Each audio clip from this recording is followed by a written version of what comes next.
Welcome back to another video. I'm your host NuttyNu. In today's video we're going to be talking about a social media story that's been floating around in my town here in Anchorage, Alaska. This lady here has a story that claims she was kidnapped at a local bar and she escaped, and we're going to go over the story.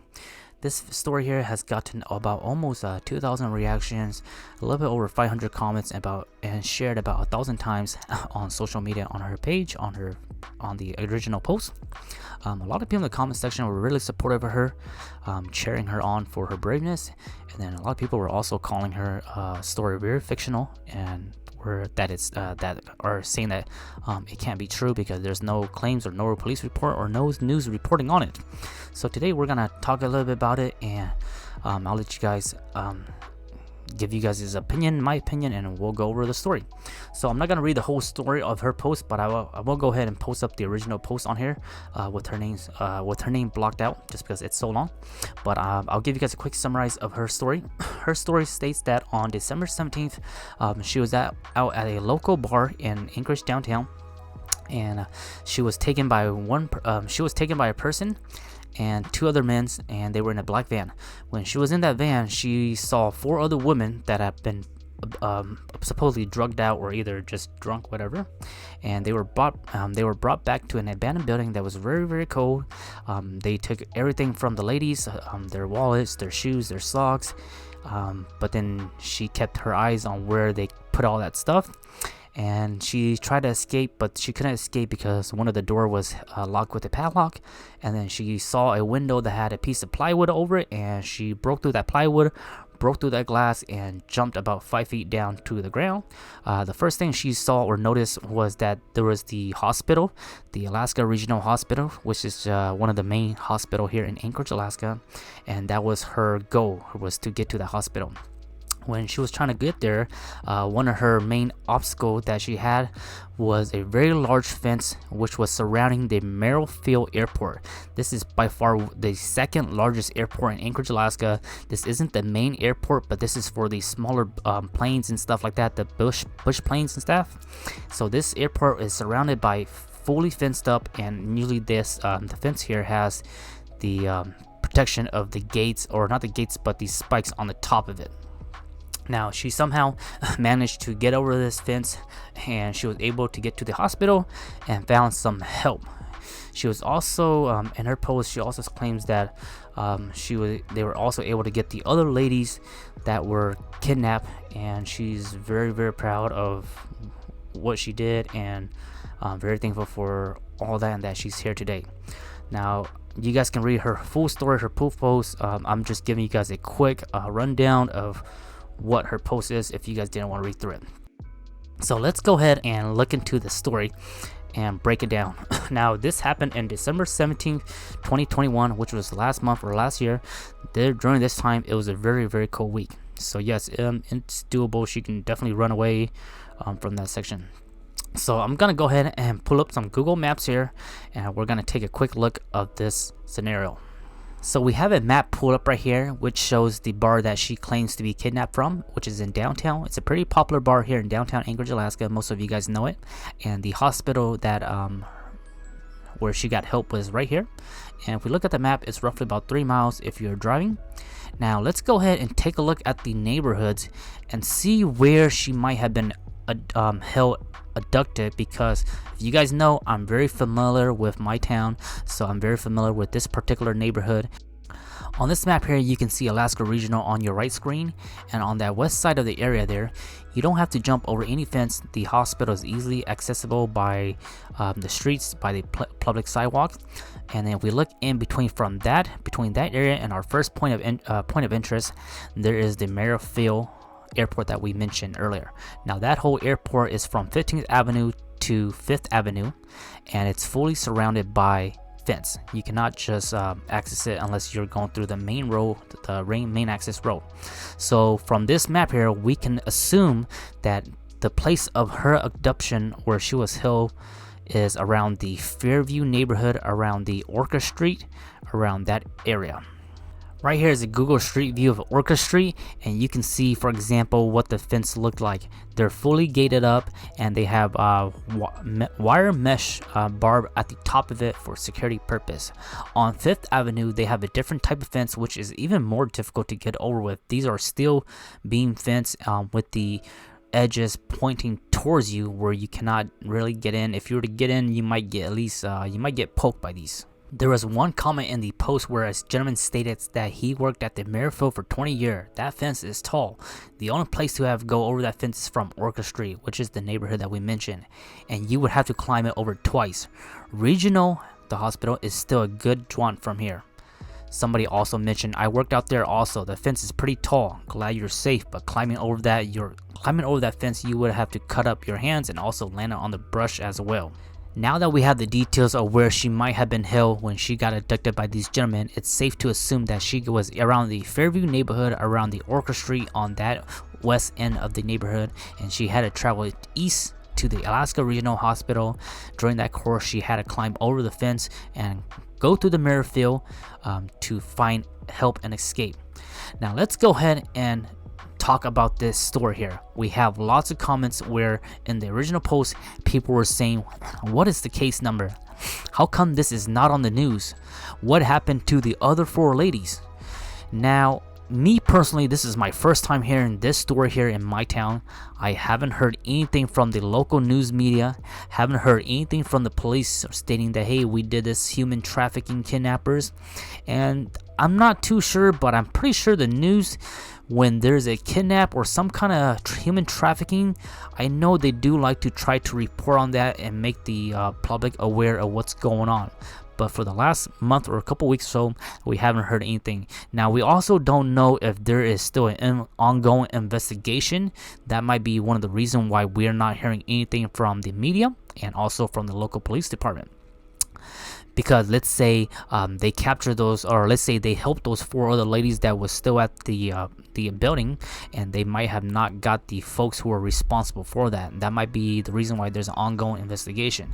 Now, a lot of people, some people were also in the comments saying that, oh no, this is impossible, because one gentleman in the comment section said that this is impossible because she couldn't have climbed over that fence based on her picture profile on Facebook.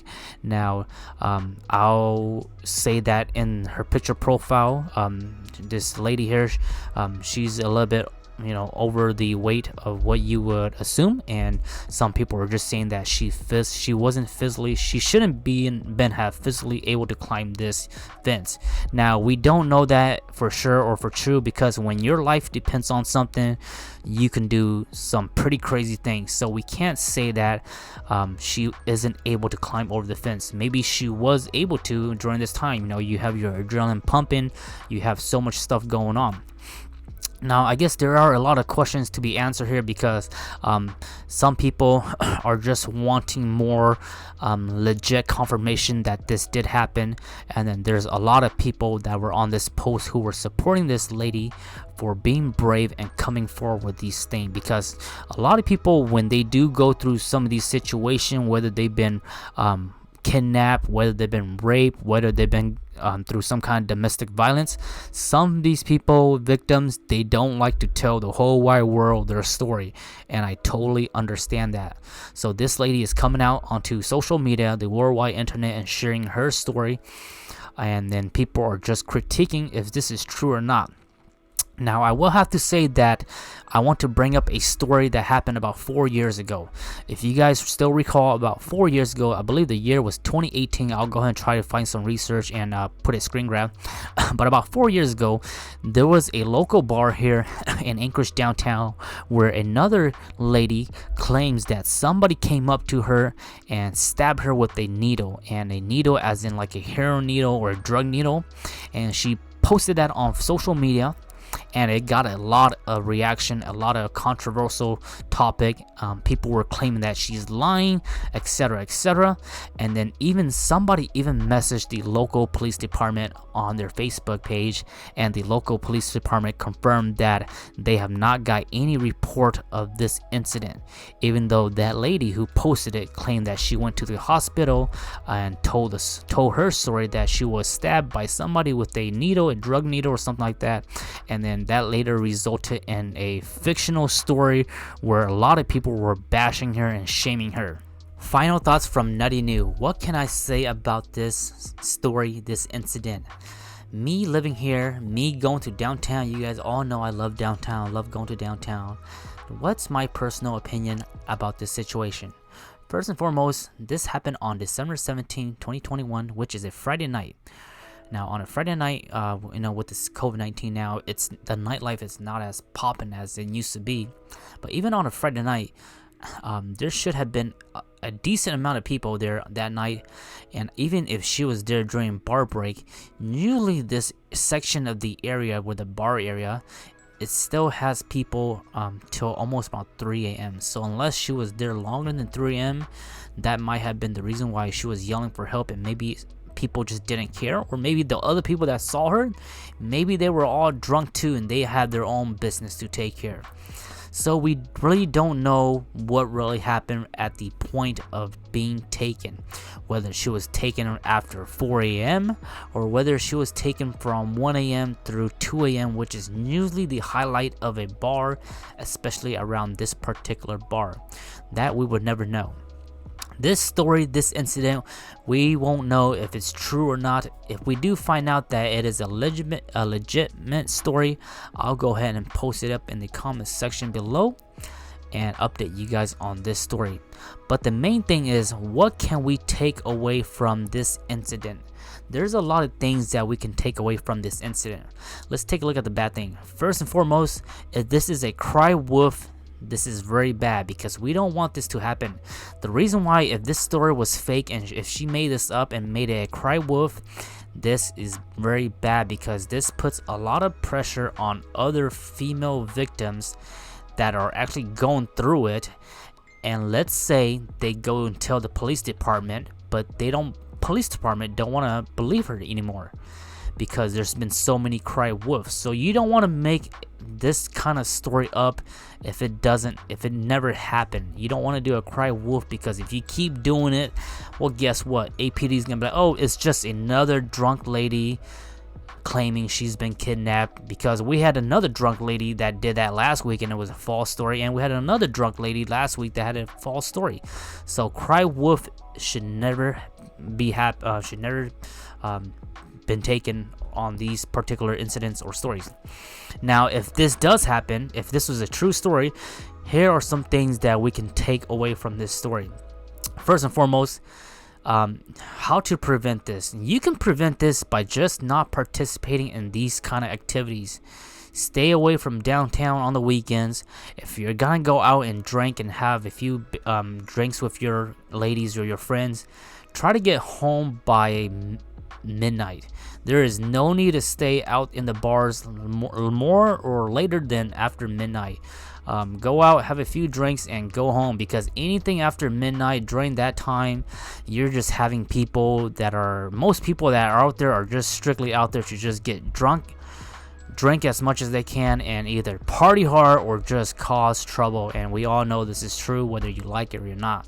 If you want to go out, hang out with your friends, go out there at 8-9 p.m, grab some drinks, grab some food, chat for a while, and just get out of there, man. There's no need to stay out there longer than needed. This is where a lot of issue happens. You can have people that kidnap you, you can have fights, people getting rowdy and stuff like that. The other thing we can take away from this incident is that whether you're a guy or a girl, you should always go out to participate in these activities. If you're participating in these activities, you should always go out with somebody. At least somebody should be with you at all time, or at least somebody should know where you're going and when you plan to be home. Hey, I'm going out at the bar tonight. I'll be home by midnight. If I'm not home by midnight, you better call somebody because something's wrong. So always let your friends or a family member know where you're going, and then always go out with somebody if you can. Or if you're meeting up with somebody, that's totally fine, but always go with somebody. And if you're going out with somebody and you guys are getting ready to split ways, make sure that your friend gets a cab, gets an Uber or Lyft, and make sure they find themselves a way to get home, because a lot of the times friends, they have fun and they say bye to each other, and then they don't even check up and make sure that one of their friends have gotten a ride, or what the case may be.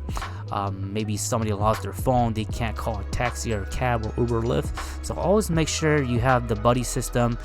Be with somebody, let somebody know where you're at, and just have your friends back. So for this story here, I'll let you guys speculate in the comment section. Let me know what your guys' opinion is. This is the good and the bad of what we can take away from this story. At the end of the day, a bad story is a good news. So let me know what you guys think in the comment section, and I'll see you guys next time. Take care.